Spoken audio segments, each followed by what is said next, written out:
Estamos, hermanos, recuerden, mirando los elementos del éxito en la vida cristiana, ¿no? Y pensando en la iglesia primitiva, estamos mirando los elementos de éxito en una iglesia misionera, en una iglesia cristiana, una iglesia local que quiere cumplir la misión, ¿no? Encomendada por el Señor Jesús de hacer discípulos a todas las naciones. Estamos estudiando Hechos de los Apóstoles y ya estamos en el capítulo 5 y estamos mirando, hermano, en estos 4 capítulos primeros 8 elementos que hicieron de la iglesia primitiva una iglesia de impacto, una iglesia que realmente en su tiempo, hermano, fue una iglesia bendecida, una iglesia que creció de manera tal que, como dice que el evangelio es poder de Dios, ¿no? La palabra poder significa dinamita, ¿no? Entonces, como una explosión, así salió de Jerusalén el mensaje del evangelio y fue, hermano, la iglesia de Jerusalén, la iglesia primitiva, la encargada de expandirlo, ¿sí? Y 8 elementos hicieron que esta iglesia sea poderosa en cumplir su misión. ¿Recuerdan? A ver, el primer elemento fue la palabra. Ellos obedecieron el mandato de Jesús de ir y esperar por unos días, ¿no? Y cuando fueron allá esos días en el aposento alto, ¿qué estaban haciendo? Eran 120 los reunidos. Estaban orando. La oración es el otro elemento que nos va a llevar al éxito en la vida cristiana. Y luego, en medio de ese retiro espiritual, dice que Pedro se levantó, ¿no? En medio de los hermanos. Esa acción nos habla del servicio, ¿no? Del ministerio, de la acción. Cuando leemos la Biblia, la obedecemos y oramos, estamos en comunión con el Señor, no podemos estar de brazos cruzados, ¿no es? Algo queremos hacer para el Señor. Después dice el capítulo 1, empezando el capítulo 2, versículo 1, dice que estaban todos unánimes, juntos. Ahí aprendimos el cuarto elemento, que es la unidad. Exactamente, la unidad, ¿no es cierto? Qué importante es, hermano, este elemento en una iglesia que quiere ser exitosa, que quiere cumplir la misión que el Señor le ha encomendado. La unión hace la fuerza, dice nuestra moneda, ¿no? Muy bien. El quinto elemento, ¿qué pasó cuando estaban reunidos ahí, unidos en oración y meditando la palabra? Vino el Espíritu Santo. El quinto elemento es una persona, la tercera persona de la deidad, el Espíritu Santo, hermano. Y esta persona vino a morar en cada creyente, a sellar con su presencia a cada creyente. El Espíritu Santo vino a dar poder a los creyentes para predicar. Así fue la promesa del Señor. Pero recibiréis poder, dice, cuando haya venido sobre vosotros el Espíritu Santo, y me seréis testigos. El poder era para testificar, para hablar sin temor. Por eso Pedro empezó a dar un discurso sobre la resurrección de Jesús en el poder del Espíritu, ¿no? Y ese es el sexto elemento, fue la predicación, la predicación. Hermano, la iglesia que predica la palabra, ojo, la palabra, no las ideas de los hombres, no lo que escuchó por ahí de otro predicador. El que predica la palabra, hermano, tiene éxito en su vida cristiana. La iglesia que predica la palabra y no las ideas y filosofía de los hombres es la que tiene éxito. ¿Ya? Tómelo en cuenta. La predicación. Y el séptimo elemento, ¿qué hacían juntos ahí todos los días? Compartían. Entonces, el nombre de nuestra iglesia es el séptimo elemento, no se olvide. La comunión, eso, la coinonía. Todos traían para compartir. Había un tiempo, el día del Señor, el domingo se llamaba el ágape de la iglesia. Algún día vamos a hacer eso. El ágape consistía en que cada familia traía su comida para compartir. Y se ponía ahí todo en el mesón, como un buffet. ¿Ya? Entonces ahí, comida de buffet, ahí todo el mundo se servía lo que quería. Y todos comían, todos compartían. Eso es koinonía, comunión. ¿Ya? Y estamos ahorita, hermano, mirando el octavo elemento. ¿Cuál es? Le dije que lean 2 Corintios 8 y 9, ¿no?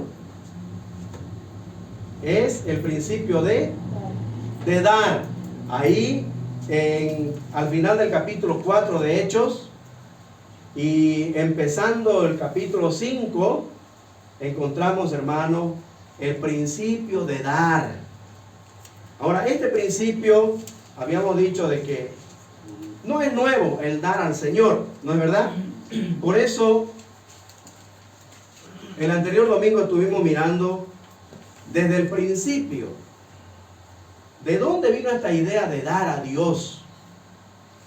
De dar a Dios, de lo que recibimos de Dios. ¿Ah? El Señor nos enseñó, ¿no? De los 7 días de la semana, Él da al hombre, ¿cuántos días? 6, hermano. No se agarren el séptimo día. El séptimo día no es nuestro. El séptimo día es del Señor.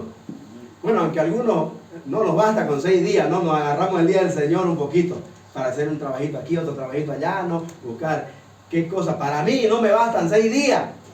Por eso el Señor lo marcó desde un principio, ¿ya? Que de los días de la semana que Él nos da, uno es de Él. Y hay que apartarlo para Él, para dedicarlo a Él, a la adoración a Él, ¿ya? Y todo lo que tenga que ver con Dios, visitar, compartir, testificar, ¿no ves? O en casa escuchar música cristiana, tener un culto familiar, adorar, memorizar versículos con la familia, en fin, porque es el día que estamos todos juntos, ¿no? El día del Señor, el séptimo día. Bueno, el primer día de la semana para nosotros, ¿no? Bueno, entonces, de los días de la semana, uno es del Señor. De todo lo que Dios da, de los árboles, bueno, en ese tiempo para Adán y Eva eran el jardín, ¿no? De todo el jardín, de toda la huerta, de todos los árboles pueden comer, dijo, ¿no ves? ¿Y qué más?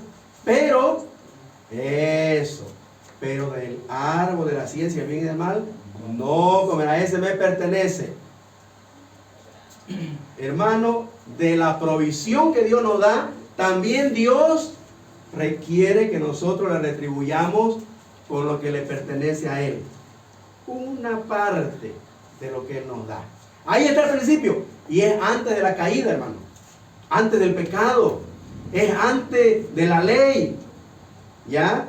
Es antes de Moisés, del Sinaí, ¿no es cierto? Antes de la cruz. Desde el principio, hermano. Así que el principio de dar es un principio eterno. ¿Ya? A Dios se le da, hermanos, la alabanza, la adoración. En el cielo los ángeles no cesan de darle pleitesía, de darle honor, de darle honra y gloria, ¿no? Como leemos en Apocalipsis capítulo 4, capítulo 5. Ahí no necesitamos ya, allá no vamos a necesitar darle ya dinero, ¿no? Para su obra, porque ya estaremos con Él. Él es el dueño del oro, la plata y de todo allá. No va a necesitar, inclusive el oro dice que lo vamos a pisar, ¿no? Las calles son de oro. Pero le vamos a dar, hermano, toda nuestra atención ahora, 100%. Toda nuestra adoración, ¿no ves? Ok, pero el principio de dar está ahí, hermanos. Antes de la caída, ¿está bien? Y aprendimos el anterior domingo, hermanos, que este principio de alguna manera se fue practicando con algunos nombres. Por ejemplo, Caín y Abel trajeron para dar a Dios y se llamó ahí, ¿qué? Ofrenda. Ofrenda. ¿Ya? Trajeron ofrenda, dice, ¿no? Tanto Caín como Abel. Más adelante encontramos ya que esta práctica de dar a Dios, aparte de la ofrenda, hay otro nombre. Aprendimos con Abraham, ¿no? Que él dio a Melquisedec. ¿Qué le dio? El diezmo. Hermano, este es otro nombre para este principio de dar. Ya como que los que caminaban con el Señor, los que tenían esa comunión con Dios, Dios les mostró, hermanos, con estos principios, ¿no? Desde antes de la caída, que de todo lo que Dios nos da, algo hay que apartar para darle a Él de nuevo. Y no es que Dios necesite, ¿no? Sino que eso tenía que ser distribuido, tenía que ser empleado en necesidades, en suplir, ¿no es cierto?, alguna necesidad de los más necesitados, ¿ya? Dentro de la obra del Señor. Entonces, aprendimos ahí, hermanos, que este diezmo es diferente al diezmo de la ley, al diezmo levítico. Recuerden, hermano, hablábamos de la ley levítica. La ley mosaica, hermano, empieza en, ¿dónde empieza? En el monte Sinaí. ¿Y dónde termina?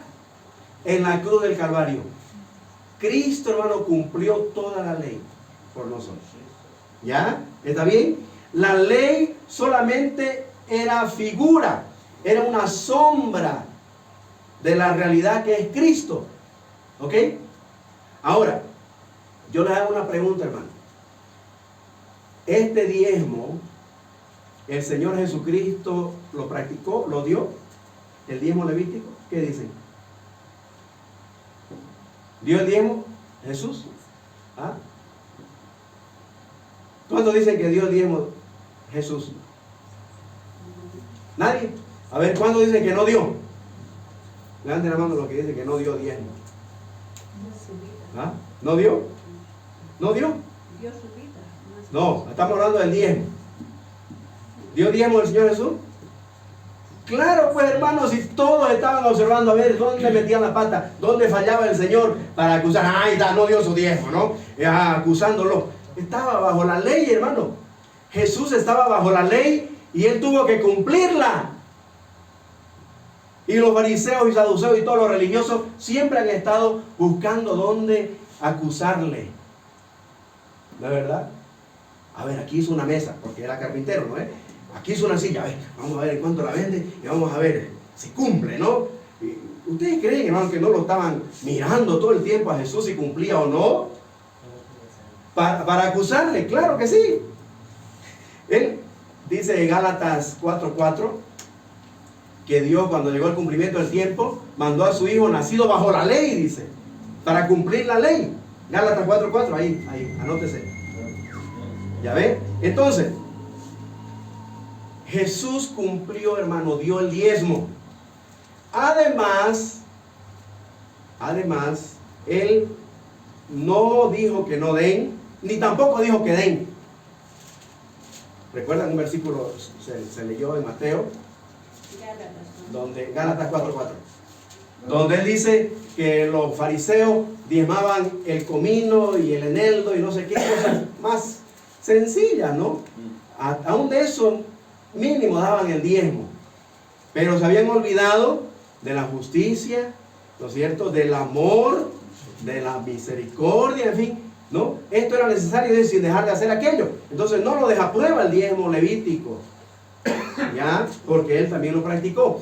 Pero una vez resucitado, hermano, una vez muerto en la cruz, ahí se acabó la ley. ¿Está bien? El diezmo levítico, hasta ahí fue su exigencia. Pero, hermano, ahora yo les pregunto, según el estudio que vimos el anterior domingo también, nosotros que somos sacerdotes, así dice la Biblia, ¿no? A ver, recordamos, 1 Pedro 2:9, que dice que nosotros fuimos hechos para Dios. Apocalipsis 1:6 también. Apocalipsis 1:6. 1 Pedro 2:9 dice, mas vosotros sois, ¿qué? Linaje escogido, ¿qué más? Real sacerdocio, ahí está.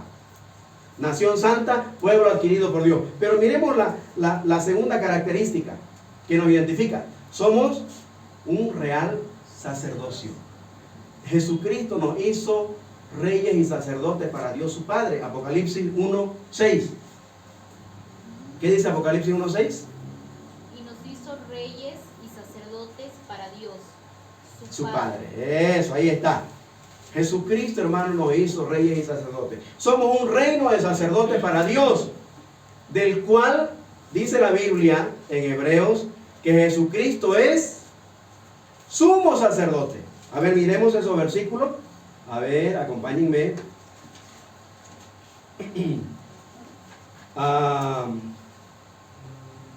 ¿Dónde estamos?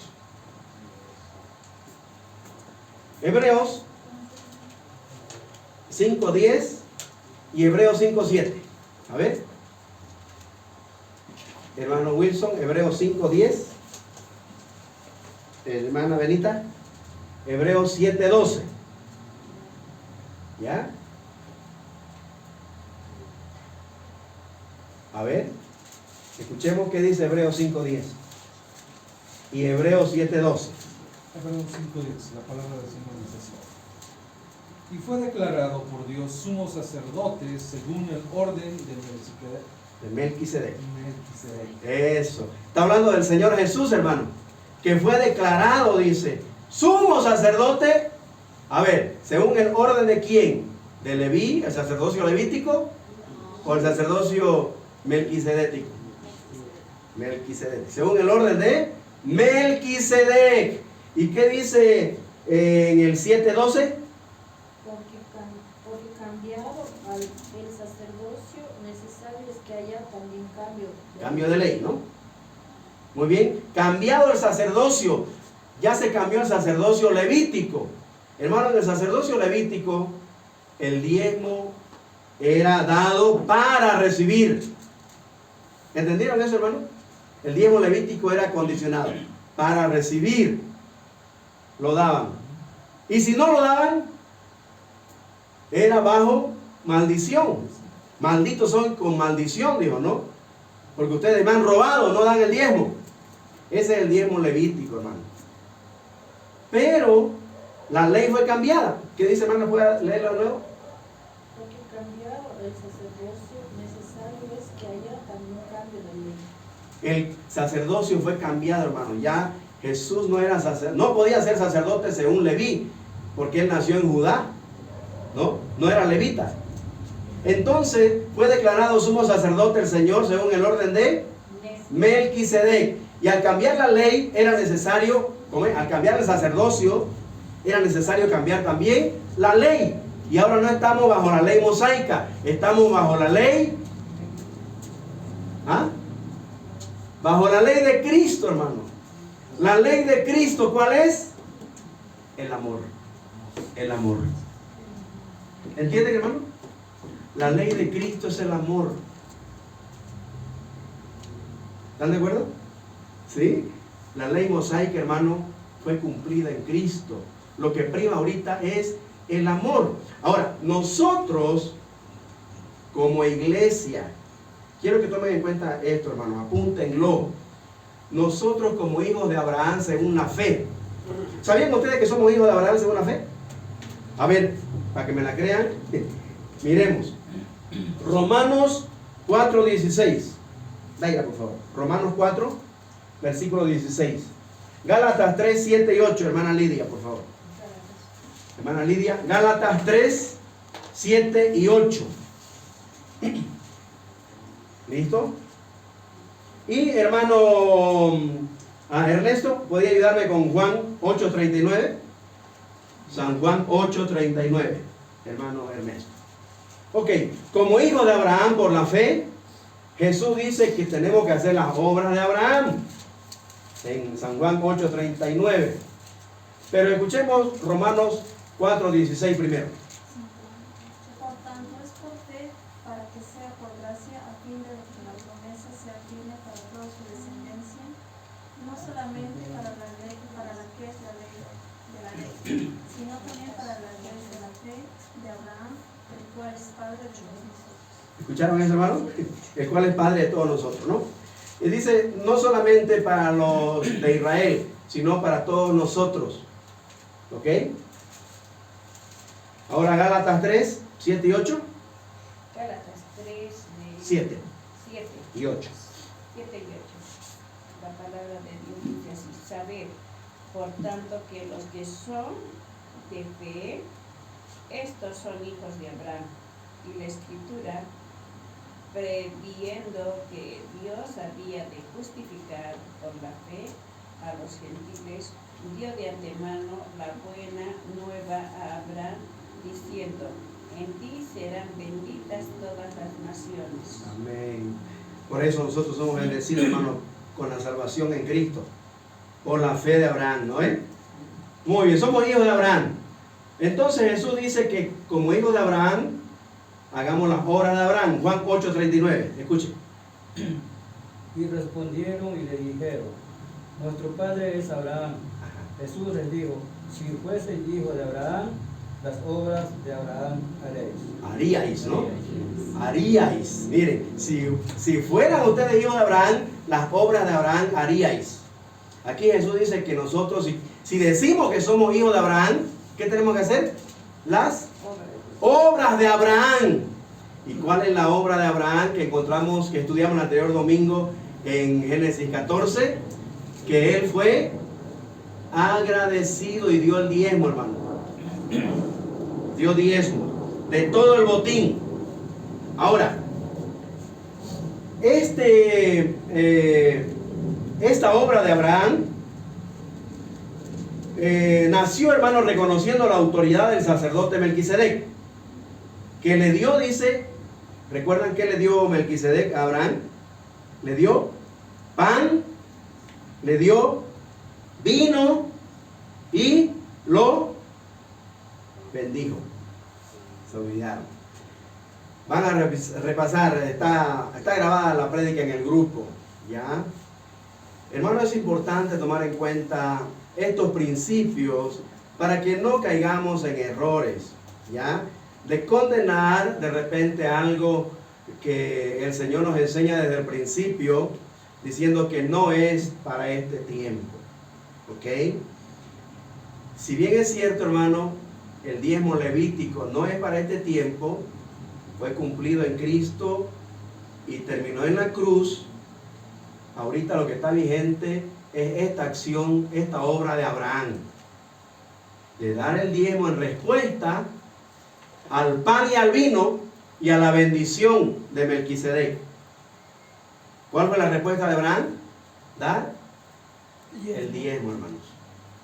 Dar el diezmo, pero no porque se lo exigía, no es porque Melquisedec le exigió o le mostró la ley y le dijo, aquí está escrito, no tienes que dar el diezmo. No, fue una respuesta de gratitud al pan y vino que recibió Cristo, ¿no? Eso significa, ¿no es cierto?, el pan y el vino. ¿Con qué significa la Santa Cena el pan y el vino? ¿Ah? Jesucristo, hermano. Melquisedec le dio a Cristo a Abraham por la fe y también lo bendijo. Le dijo, bendito sea Abraham de Jehová, que entregó a sus enemigos en sus manos.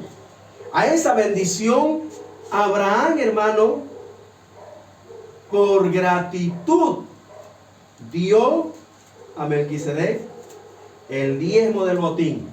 O sea, de toda la ganancia, ya dio el diezmo. Ahora, vamos a mirar, según este principio, hermano, bajo la gracia ahora, si bien es cierto, no estamos bajo la ley mosaica, bajo el sacerdocio levítico, entonces ahora bajo la gracia, ¿cómo debemos dar? Si Jesucristo es sumo sacerdote, según el orden de Melquisedec, ¿nosotros qué somos? Sacerdotes, ¿no? Ya leímos que somos un reino de sacerdotes. Y también tenemos que dar el diezmo, hermano. Pero ¿cómo tenemos que darlo ahora? Vamos a mirar en 2 Corintios, capítulo 8. Le dije que lean eso, ¿no? 2 Corintios 8, capítulo 9 también. Hablan de cómo debemos dar ahora, bajo la gracia, este diezmo melquisedético. Aquí el apóstol Pablo da testimonio del ejemplo de las iglesias de Macedonia. Macedonia era una provincia griega, hermanos. Y ahí habían 3 iglesias. ¿Cuáles eran esas 3 iglesias? La iglesia en Filipo, la primera, ¿no? La iglesia en Tesalónica y la iglesia en Berea. Estas iglesias, hermanos, ahí en la provincia de Macedonia, estaban pasando un mal momento. Pero miren cómo cuando se trata, hermanos, de apoyar la obra del Señor, miren cómo es la actitud de ellos. Y eso es lo que el apóstol Pablo quiere que nosotros tomemos en cuenta en esta mañana como principio de dar al Señor. 2 Corintios 8:1. Vamos a leer hasta el 5, hasta el 7. Dice, ¿está conmigo? 2 Corintios 8 dice: asimismo, hermano, os hacemos saber la gracia de Dios que se ha dado a las iglesias de Macedonia, que en grande prueba de tribulación, la abundancia de su gozo y su profunda pobreza abundaron en riquezas de su generosidad. Pues doy testimonio de que con agrado han dado conforme a sus fuerzas, y aún más allá de sus fuerzas, pidiéndonos con muchos ruegos que les concediésemos el privilegio de participar en este servicio para los santos, y no como lo esperábamos, sino que asimismo se dieron primeramente al Señor y luego a nosotros por la voluntad de Dios. De manera que exhortamos a Tito para que tal como comenzó antes, asimismo acabe también entre vosotros esta obra de gracia. Por tanto, como en todo abundáis en fe, le dice a los corintios, ¿no? En palabra también abundan en ciencia, en toda solicitud y en vuestro amor para con nosotros. Subrayen esto último: abundar también en esta gracia. 3 veces se repite la palabra gracia, ¿no? Bueno, el apóstol Pablo, hermano, aquí da testimonio de estos hermanos de Macedonia, y encontramos en ella algunas características de lo que estos hermanos consideraron el dar. El dar. Llámele ofrenda, llámele diezmo, llámele primicia, llámele voto, compromiso de holocausto, sacrificio, lo que sea, hermano. La cuestión es el principio de dar. ¿Cómo lo hicieron estos hermanos? ¿Cómo fue su actitud? A ver, miremos. En primer lugar, versículo 1, dice que lo consideraron una gracia. El dar es una gracia. ¿Ya? ¿Qué significa eso, hermano? Podríamos decir, a ver, vamos a levantar la gracia, en vez de decir levantar la ofrenda. 3 veces usa la palabra gracia aquí Pablo para referirse a este donativo, a esta ofrenda, a este dar, ¿no? Para la obra del Señor. Lo consideran una gracia. Esto significa, hermano, que lo que damos es algo que recibimos de gracia. Como dijo el Señor, de gracia recibisteis, de gracia dad. Dad de gracia. Entonces, lo primero, hermano, que debemos nosotros reconocer es que lo que damos debemos darlo de gracia. Debemos darlo por la gracia de Dios. ¿Ya?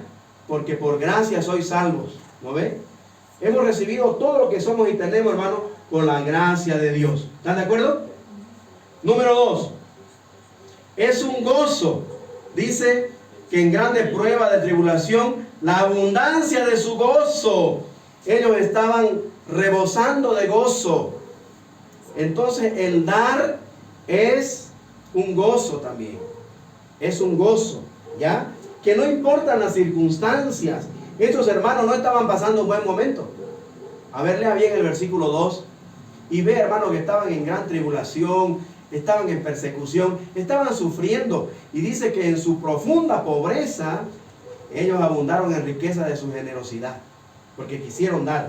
Entonces es un gozo el dar al Señor, no importan las circunstancias. ¿Por qué digo esto? ¿Por qué vemos este ejemplo?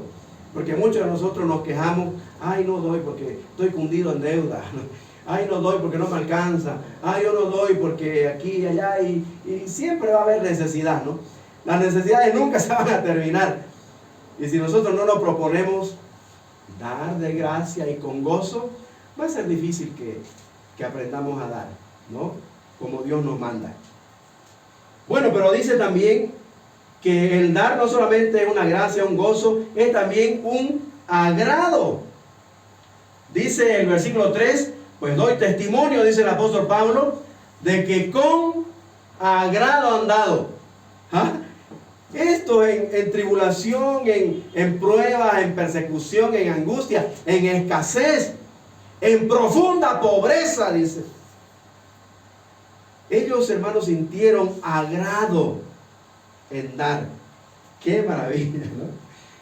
Dice que con agrado han dado, conforme a sus fuerzas, y aún más allá de sus fuerzas. Eso nos habla, hermano, de que el dar es un acto voluntario.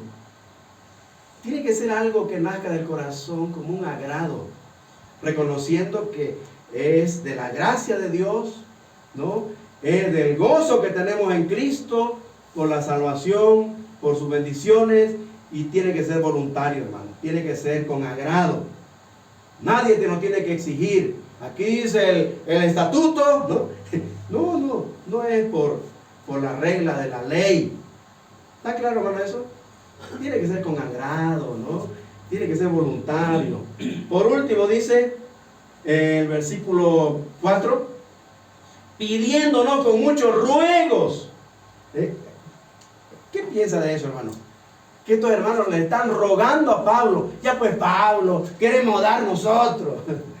¿Ah? Con mucho ruego, dice, versículo 4, que les concediésemos, subraye esto, ¿qué dice? Privilegio. El privilegio de participar en este servicio para los santos. Hermano, estos hermanos consideraron un privilegio que se les permita dar para la obra del Señor. ¿Qué le parece, hermano? ¿Qué actitud de estos hermanos que en su profunda pobreza dice que abundaron en riqueza de su generosidad para querer dar, para querer participar de la obra del Señor, dando? Y aquí estamos hablando de recursos, hermano. Estamos hablando de plata. ¿De dónde? Si estaban pasando por un mal momento. Ay, hermano, las pruebas y las situaciones siempre adversas nunca van a faltar. Las necesidades, ¿no? En el hogar, en la vida. Pero si ponemos eso como una excusa para no dar, nos estamos perdiendo, les cuento, muchas bendiciones del Señor. Pero ¿cuál fue el secreto? Versículo 5. ¿Por qué ellos consideraron que era una gracia el dar? Que era un gozo, que era un agrado, que era un privilegio. ¿Por qué tuvieron esa actitud? Si estaban en una profunda necesidad. ¿Qué dice el versículo 5? Y no como lo esperábamos, dice. Se sorprendió Pablo y su equipo misionero. Quedaron sorprendidos, dice, no como lo esperábamos, sino que asimismo se dieron antes de dar al Señor. Dice que primeramente ellos personalmente se dieron. ¿Qué dice? Se dieron. ¿Está conmigo? Sí. 2 Corintios 8:5. Se dieron eso primeramente al Señor. Con razón, pues, hermano. Consideraron el dar, el aportar como una gracia, como un gozo, como un agrado, como un privilegio. Porque ellos como prioridad se dieron primero al Señor. Eso habla, hermano, de una entera consagración. Estaban consagrados al Señor primero. ¿Qué le parece? ¡Qué desafío, hermano! Ahora ya podemos nosotros pensar por qué algunos de nosotros no damos. No damos como una gracia, como un gozo, como un regocijo, como un agrado, como un privilegio. ¿No? Porque nuestra vida no está consagrada al Señor primeramente. Esto habla de prioridad, hermano. Cuando Dios es primero y Dios está primero en mi pensamiento, lo primero que yo hago al recibir de mi trabajo las ganancias, por ejemplo, vendo un producto, muy bien, invertí 40 bolivianos, muy bien, gané 30, ¿listo? Entonces, primeramente de esos 30, pienso, algo guardaré para el Señor. Y claro, lo mínimo que nos enseña Abraham es el diezmo, ¿no? Pero obviamente bajo la gracia no damos pues el diezmo, damos mucho más, ¿no? Según propongamos nuestro corazón. Pero aquí, hermano, estos hermanos me enseñan que primeramente es el Señor. Es pensar en el Señor antes de, a ver, escucha, tengo que pagar esta deuda, tengo que comprar para la semana, antes de eso, hermano. Primeramente al Señor. Se dieron primeramente al Señor. Eso habla, hermano, de consagración. Eso habla de una vida entregada al Señor. Así que ya nos imaginamos por qué no damos de gracia, no damos con gozo, no damos de repente con agrado, no consideramos un privilegio siempre dar para el Señor. Porque primeramente no nos hemos dado al Señor en una entera consagración de nuestra vida. ¿Se da cuenta, hermano? ¡Qué desafío! ¡Qué desafío, hermano! Entonces, esos son los principios, las características de cómo se da ahora bajo el sacerdocio melquisedético. No bajo el sacerdocio levítico. Eso ya no es para este tiempo. ¿Ya? Pero el diezmo o la base para dar que nos enseña Abraham en este tiempo de el sacerdocio de Cristo, que es según el orden de Melquisedec, esa debe ser nuestra actitud, hermano. Dar de gracia, dar con gozo, dar con agrado, dar como si fuera un privilegio que Dios me da, ¿ya? Y tengo que rogar más bien, ya pues pastor, alísteme mi sobre, no tengo mi sobre. ¿No? Porque queremos participar. Estos hermanos realmente, miren su condición. Y léalo todo el capítulo. Vamos a pasar al capítulo 9, ¿ya? Para mirar aquí cómo debemos dar. ¿Cómo damos ahora bajo el sacerdocio melquisedético? Si el Señor Jesús es sumo sacerdote según el orden de Melquisedec, ¿cómo nos enseña Abraham a darle a Melquisedec? No por exigencia, no porque dice la ley, pero por gratitud al pan y al vino y a la bendición que recibió. Igual yo ahorita, hermano, en respuesta y en gratitud al pan y vino que es Jesucristo que he recibido y a la bendición que Dios me da cada día, cada mañana, yo pues, hermano, como los de Berea, tengo que considerar una gracia, ¿no? Un gozo, un privilegio, un agrado, algo voluntario que nazca de mi corazón, darle al Señor de las muchas bendiciones que Él derrama en mi vida. Ahora, ¿cómo lo vamos a dar? 1 Corintios, capítulo 16, versículo 2. Ahí vamos a empezar. Antes de pasarnos a 2 Corintios. Primero, 1 Corintios 16, versículo 2.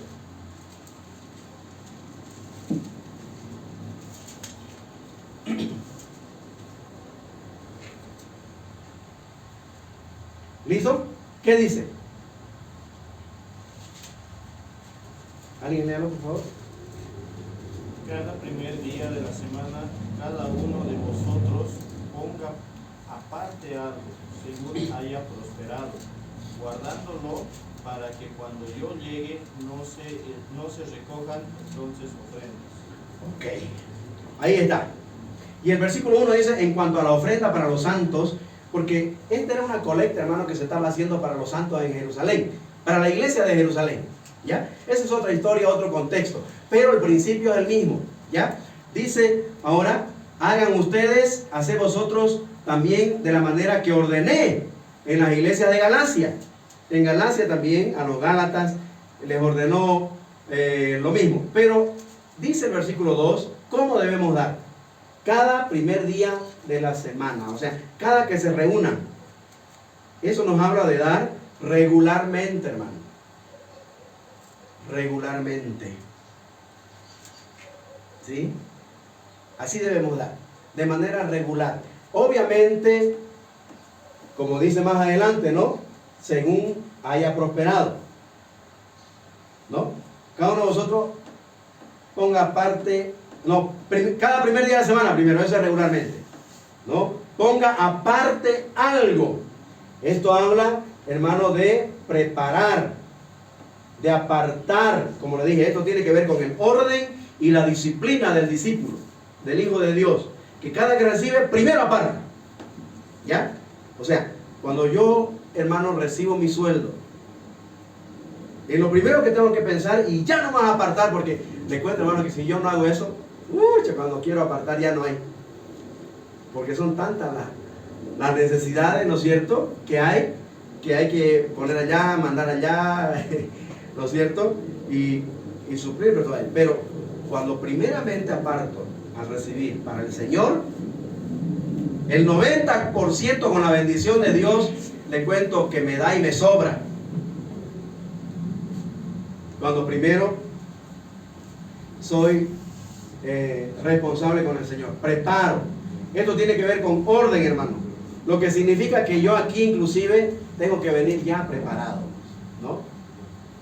No venga aquí ahora, como dice el director, ¿no? Vamos a hacer el servicio a 10 y la ofrenda. Dice, ya no se va a ir por encima de todo, ¿no? Ahí va moviendo la cámara a buscar sus sobres. Recién, aquí dice preparado, cada uno aparte, dice, para que cuando vaya al culto a la iglesia ya vaya con su sobre lleno, ¿no?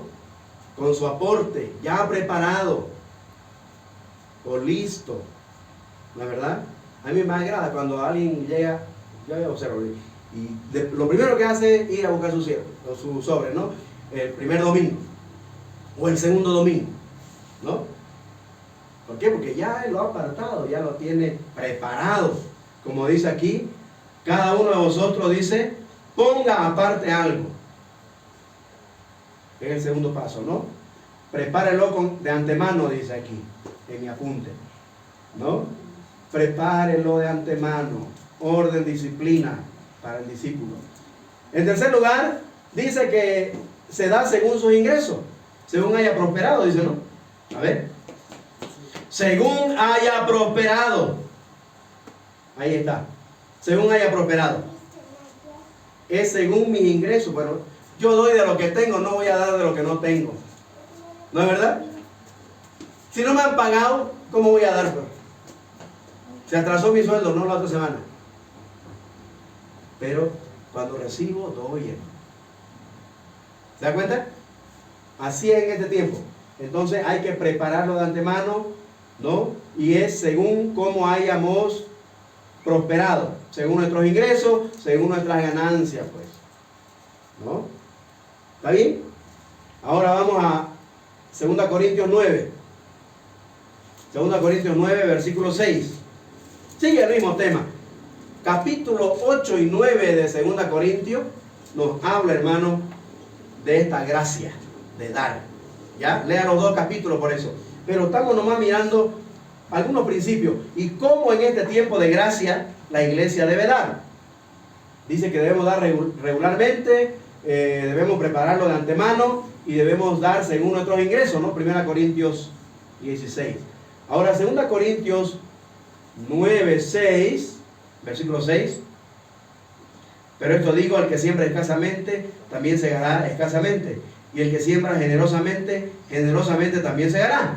Cada uno dé como propuso en su corazón, no con tristeza ni por necesidad, porque Dios ama al dador alegre. ¿Qué principio más tenemos aquí de cómo dar? No solamente regularmente, cada domingo, hay que prepararlo según nuestro ingreso, sino, en cuarto lugar, dice generosamente. ¿La verdad? Generosamente. Como dice ahí, esto digo, el que siembra escasamente, también segará escasamente. Y el que siembra generosamente, dice, generosamente también segará. ¿Qué significa ser generoso, hermano? Dar, eso, con amor, pero sin esperar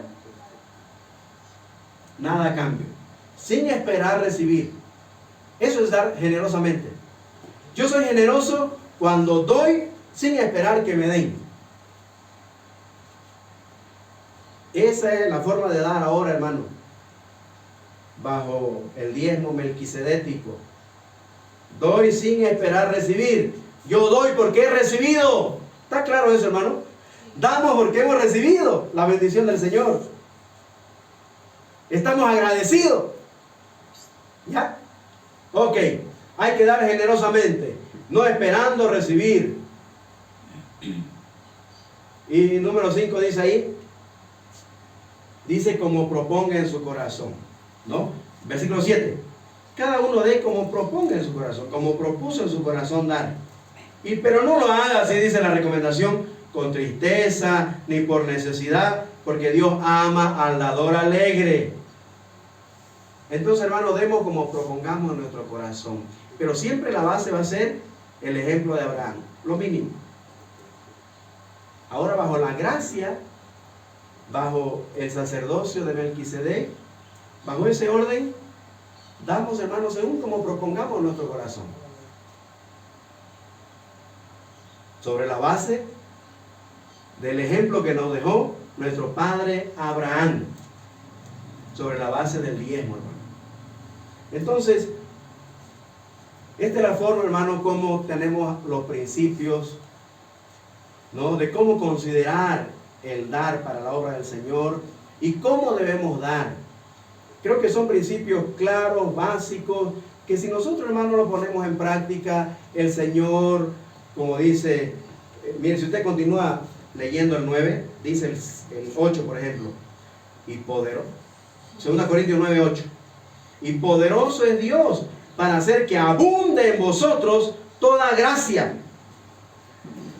toda dádiva que yo no merezco. Eso es gracia, el don que yo no merezco, hermano. Yo no merezco todo lo que soy y tengo, pero por la gracia de Dios soy lo que soy, tengo lo que tengo, por la gracia de Dios. Entonces, ¿cómo no voy a dar de gracia? Dice que poderoso es Dios para que abunde en vosotros toda gracia, a fin de que teniendo siempre en todas las cosas lo suficiente, en todas las cosas, hermano, ¿ya? Lo suficiente, abundéis para toda buena obra. Y todo el capítulo pues habla de eso, ¿no? Gracias a Dios por su don inefable, termina. Hermanos, estos principios son básicos para mostrarnos, hermanos, que en este tiempo, bajo la gracia de Dios, en el tiempo de la iglesia, no nos rige el diezmo levítico. Eso fue hasta la cruz, desde Sinaí hasta la cruz. Pero el dar, el principio de dar que es eterno, es el que aprendemos del sacerdocio melquisedético, que nos enseña el padre Abraham a dar por lo menos lo mínimo que es el diezmo, ¿no? Para la obra de Dios, hermano. Para que la iglesia, donde yo recibo pan y vino y la bendición, siga creciendo y siga adelante en sus planes y proyectos. Amén. Que el Señor nos ayude, hermanos, a practicar este aporte, este principio de dar, ¿sí? Bajo el periodo, bajo este tiempo de gracia, ¿no? Que realmente sea una gratitud que salga de nuestro corazón. Como hemos aprendido en Hechos capítulo 5, que estos problemas, la primera disciplina en la iglesia, ¿no? Que fue justamente por esto, por aparentar algo que no era cierto, que no era verdad. Que el Señor nos ayude, hermano. Vamos a orar. Que el Señor nos ayude a dar bajo este principio. Amén.